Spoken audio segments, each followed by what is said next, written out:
Welcome to this video, guys. Let's see how we can add noise suppression and noise gate to OBS recorder. So here I have a mic and a monitor, that is the display source. So what you can do is just right click on your audio source and click on filters. Here right now I have no filters applied. So click on this plus button here and click on noise suppression. And you can give it any name you want. I'll just click on noise suppression and click OK. Now noise suppression is applied.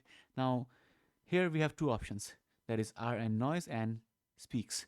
So this RN noise is the good quality one, but it uses more CPU. I'll just click this for now, and if you notice there's a slight delay between your audio and the video recording, you can choose the other one that uses low CPU. Okay, now OBS provides another setting called noise gate. Let's apply this, and here's a few settings that you can change for noise gate.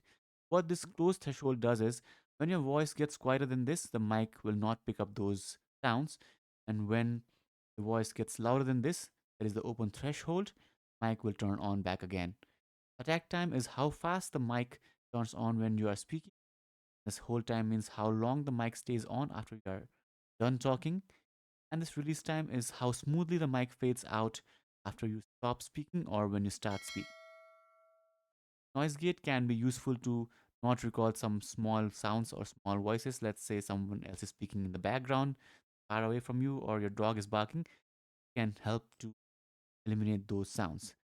How you can add noise suppression and noise gate in OBS. If you have any questions, let me know in the comments.